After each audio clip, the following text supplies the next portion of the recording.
What if one of the greatest obstacles between you and God isn't something obvious like greed, anger, or dishonesty? What if it's something much more subtle? What if it's the quiet belief that you already know enough, that you don't need help, that you're right? Throughout history, kings have lost kingdoms because of it. Religious leaders have fallen because of it. Entire civilizations have been destroyed because of it. And the Bible repeatedly warns us about it. So today, we're asking a deceptively simple question. Why is humility so important? Welcome to Sacred Questions, the channel where we explore difficult questions about faith, God, the Bible, and the human experience. Humility isn't exactly a popular virtue in today's world. We're often told to be confident, to promote ourselves, to stand out, to prove our worth. And while confidence can be healthy, humility sometimes sounds like weakness. Some people imagine a humble person as someone who thinks less of themselves, never speaks up, and allows others to walk all over them. But is that what humility really means? Why does the Bible place such enormous importance on it? Why did Jesus repeatedly teach it? And why do so many theologians, philosophers, and spiritual thinkers consider humility one of the most important virtues a person can develop? Let's explore. Before we understand humility, we need to clear up a common misunderstanding. Humility is not self-hatred. It's not pretending you have no talents. It's not denying your accomplishments. And it's certainly not believing you're worthless. In fact, many Christian thinkers have argued that humility is actually seeing yourself truthfully. Not exaggerated, not diminished, just honestly. The proud person sees themselves as larger than reality. The insecure person sees themselves as smaller than reality. The humble person sees reality as it is. Humility acknowledges strengths without arrogance, weaknesses without despair, achievements without superiority, and failures without excuses. This kind of honesty requires tremendous courage, because it means letting go of the comforting illusion that we're always right. The Bible speaks about humility constantly. One of the most famous passages says, "God opposes the proud, but gives grace to the humble." That's a striking statement. Notice that it doesn't merely say God dislikes pride. It says God opposes it. Why? Because pride creates distance between us and truth. When a person becomes convinced they already know everything, they stop learning. When they believe they have no faults, they stop growing. When they think they don't need God, they stop seeking Him. Humility, on the other hand, opens the door to transformation. Perhaps the greatest example is Jesus himself. He washed the feet of his disciples. He spent time with outcasts. He served rather than demanded to be served. Even in moments of suffering, he chose obedience over self-exaltation. This presents a fascinating paradox.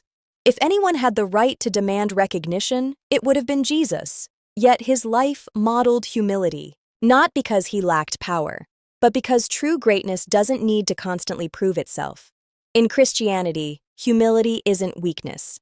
It's strength under control. Interestingly, humility isn't valued only in Christianity. Many philosophers throughout history have viewed humility as essential to wisdom. Consider this question.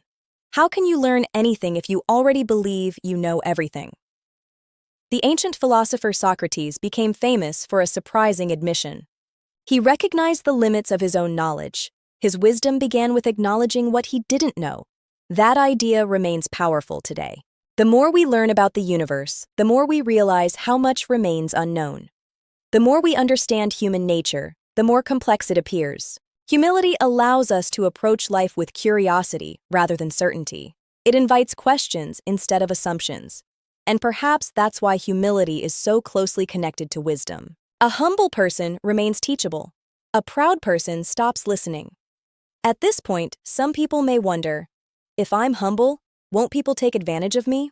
It's a fair concern, but humility and passivity are not the same thing. Jesus demonstrated humility, yet he also confronted hypocrisy. He challenged injustice. He spoke difficult truths. Humility doesn't mean lacking conviction. It means holding conviction without arrogance. Others might ask, doesn't humility hurt self-esteem?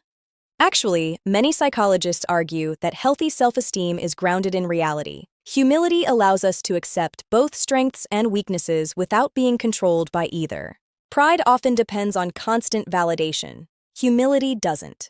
A proud person may appear confident but secretly fear criticism. A humble person can receive criticism, evaluate it honestly, and continue growing. That's a different kind of confidence altogether. Why is humility so difficult? Because pride often feels safer. Pride protects the ego. Humility exposes it. Pride says, I don't need help. Humility says, I might be wrong. And that vulnerability can be uncomfortable. Yet it may also be the beginning of genuine growth. At its core, humility is about perspective. It reminds us that we are significant, but not the center of the universe. Capable, but not all-knowing. Valuable, but still dependent on others and ultimately on God. Many spiritual traditions suggest that pride isolates us. Humility reconnects us. It reconnects us to truth, to other people, and to God. Think about the moments when you've learned the most in life. Perhaps it happened after admitting a mistake, after asking for help, after realizing you didn't have all the answers. Those moments can be painful, but they are often the moments that change us. Maybe humility isn't about thinking less of yourself. Maybe it's about thinking of yourself less often. Maybe it's the freedom to stop constantly defending your image and start pursuing truth. And perhaps that's why humility has been called the foundation of every other virtue. Because until we're humble enough to recognize our need for growth, growth becomes impossible. So why is humility important? Because it keeps us teachable. Because it brings us closer to truth. Because it strengthens relationships. Because it opens the door to wisdom. And according to Christianity, because it draws us closer to God. But now we'd like to hear from you.